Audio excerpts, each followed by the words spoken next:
Hey guys, and welcome to Faith Works Designs. I'm Faith, and it's almost Christmas. We're going to be making Christmas items, and I'm so excited. Today's project is a very colorful Christmas tree skirt. Now, I made one of these last year, and I loved it so much. I came up with my own pattern, and I'm going to show you guys how to do it. A friend came over, and she saw my Christmas tree skirt, and she loved it and wanted one just like it. So I got out my dusty old brain and tried to remember all of the angles. So I want to share that pattern with you guys. The very first thing that you're going to do is you're going to need to get 10 different fabrics to use. Now, I tried to make sure that they all kind of went together in some way, shape, or form so they matched. Now you could go crazy with this and do whatever colors or themes or whatever you wanted to. Now you're going to need half of a yard of each fabric. Now I got 10 different fabrics and I got half of a yard of each of them. Then I cut them into 2.5-inch strips. And then you're going to set those out in such a way so that they make a pattern. And just figure out, you just got to kind of move them around and see if that's the way that you want them to lay or not. The next thing that you're going to do is you're going to sew strips. You're going to start with the first strip, sew it to the second strip, the third strip to the fourth strip, the fifth strip to the sixth strip, and so on until all 10 of your strips are sewn together.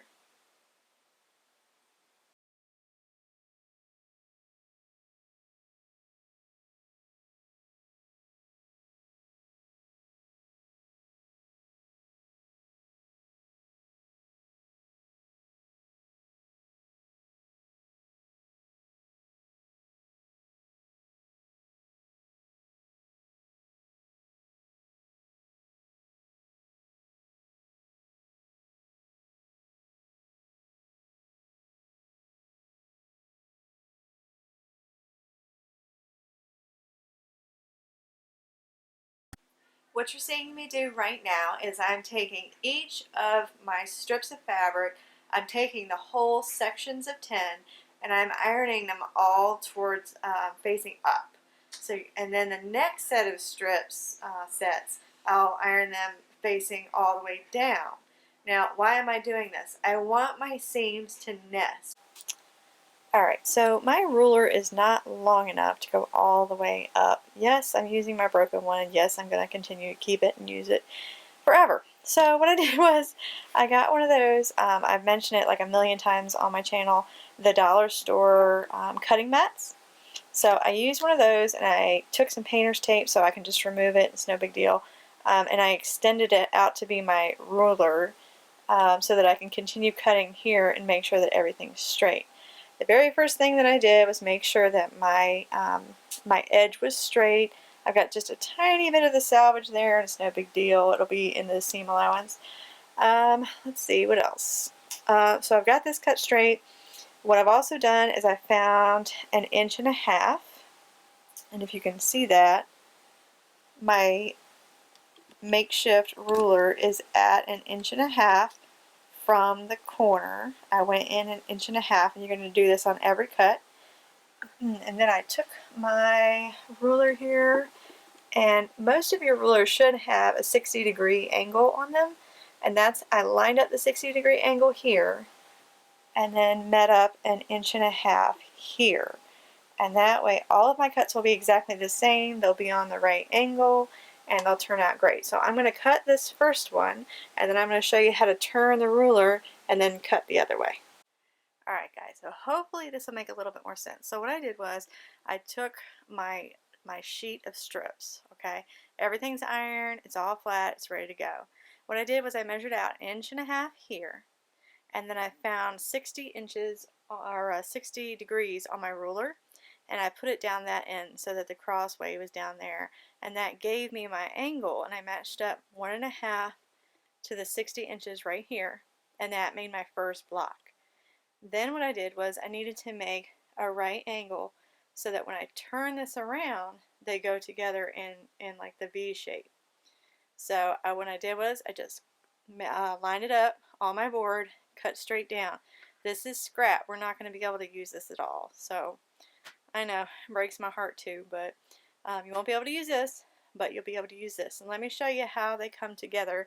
And you can, the next one is going to be a straight cut and then another angle piece. Okay, so let's take this out of here. And then what's going to happen is this going to be one of your angles. They're going to come together. Ugh, it's hard to do with one hand. Okay. Alright. So, what was I saying? Okay. So, this is how they come together. It actually looks a lot nicer from the other direction. Let me show you what I got going on down here. I'm ironing, so I'm kind of all over the place. So, it kind of comes down here to a point. And then we're going to sew all these together. But anyway, that's how it looks. That's how you cut it out. And this is another reason why it's really important to make sure that your seam allowances are all the same all the way down on your strips, because if they're not, those points are not going to match up. Now granted, they're not sewn together right now, so they might not look like they match up, but they will. Just make sure that when you're sewing, you keep the same seam allowance all the way down your strips. All of these strips. The way that we're going to save a lot of time is we're going to do this quilt as you go. Now, quilt as you go is a really cool way to make a quilt without having to do all of the extra work of quilting, because you know, if you get into making a queen size quilt or a king size quilt, it can be a lot of quilt to have to work with. So if you're not familiar with quilt as you go, there's a lot of great videos. I'll try and find the one that I learned on and link it down below. But basically what I did was I got all of my batting and measured out. I wasn't sure about the finished size, so I had 90 inches by like 1.5 yards. I found the center. I marked it out. I kind of folded it both different ways. You'll see my markings on there. I found the center, and I started my very first quilt piece. Laying that down, and then put the second quilt piece on top of it so that the right sides were facing together, and then you sew them down to the batting. Do not put your backing fabric underneath when you're doing this step. You're just quilting the top pieces to the batting right now. And so I quilted those two pieces together, and then you should see me laying it out flat. And then I put the next piece on top of that, pin everything down really good so that nothing moves. Then you're going to sew that. Then you're going to open it up, lay it out flat. You could even iron at this point. You could take an iron and flatten everything out. It's not going to hurt the batting at all. And then you just go around until you get all the way around your tree skirt. Do that step over and over and over again.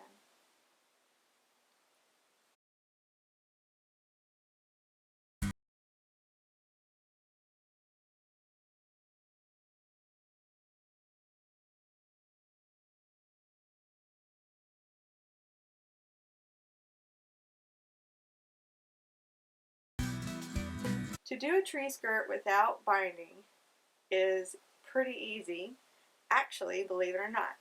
So the reason I did it this way was because on this particular tree skirt, there's a lot of edges that you have to go around, and they're not round, and they're not smooth, and they're not straight, so you're having to constantly shift things around.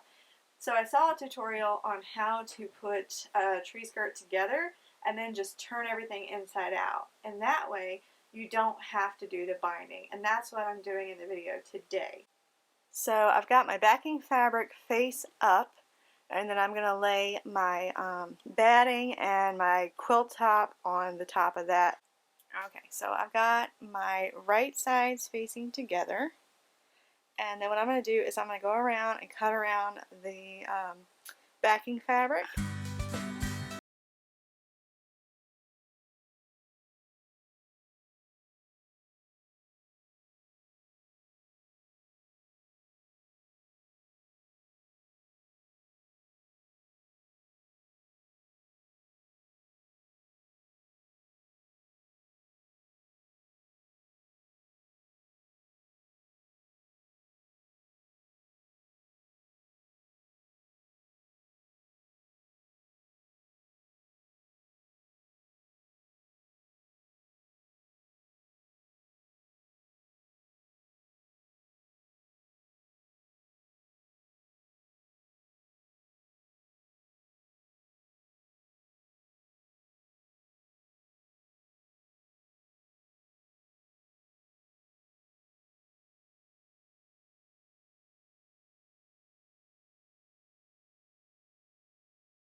Okay, as I'm going around and pinning on one side of my opening, what I've done is I've put 2 pins so that I know this needs to be left open when I'm coming around and sewing. I need to leave this open because we're going to be turning this inside out. And that way, not using binding and trying to get like all these little corners would just be a nightmare. So we're going to be turning this inside out and then no binding.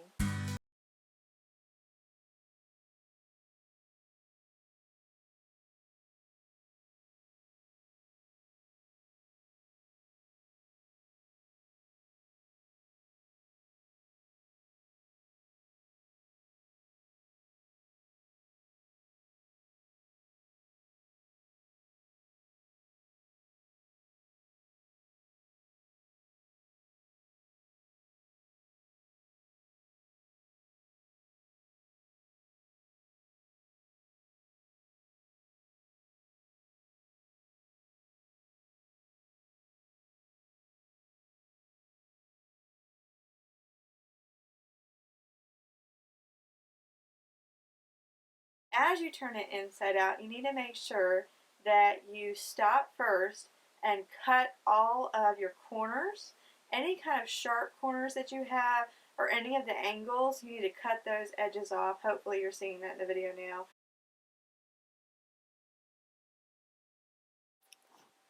Okay guys, just a quick tip. I had already planned on using white on the top just because there's a lot of lighter colors all the way around, but on the back it's red.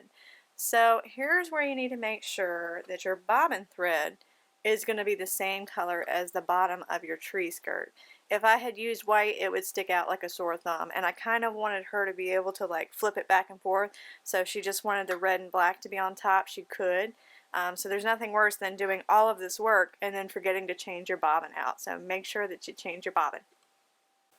So after turning everything inside out, what I went and did was I clipped all the way around the tree skirt so that the lining and backing and everything was nice and flat.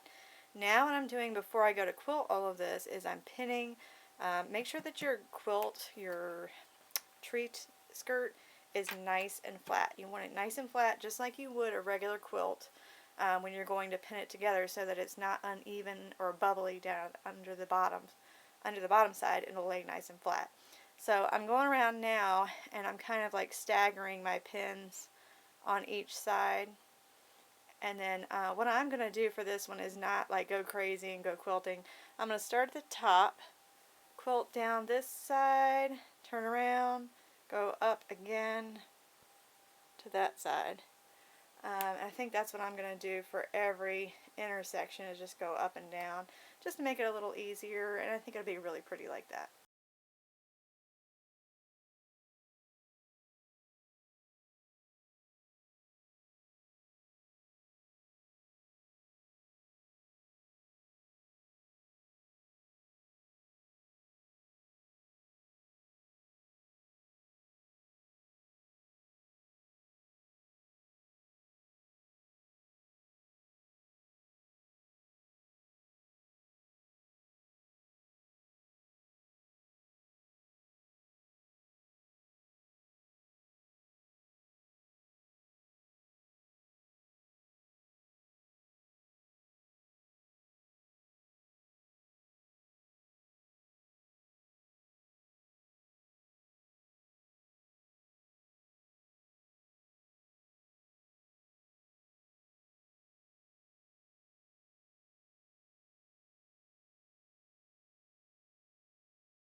If you like that video, you can give it a thumbs up, or if you want to stick around and see some more of the other Christmas stuff we'll be doing, you can hit that subscribe button. Next week we're going to be doing some pillow beds, and I am so excited about them because they were a big hit this year. So that would be something fun to give somebody for Christmas. But hopefully you've still got time to make a tree skirt. It took me about a day and a half, I think. A day and a half. Once you get the pattern down, it should go a lot faster. But you've got plenty of time to make a tree skirt before Christmas. And if you do, I would love to see them. Just send me a PM, and I would love to see your tree skirts. If you guys have any questions, you can just leave them in the comment section, and I will get right to those. I hope you guys have a very Merry almost Christmas, and enjoy the holiday, and just look forward to Christmas, because it's been a rough year. So we're going to look forward to Christmas and have a good time. I'll talk to you later, guys. Thanks for joining us again on Faith Works Design.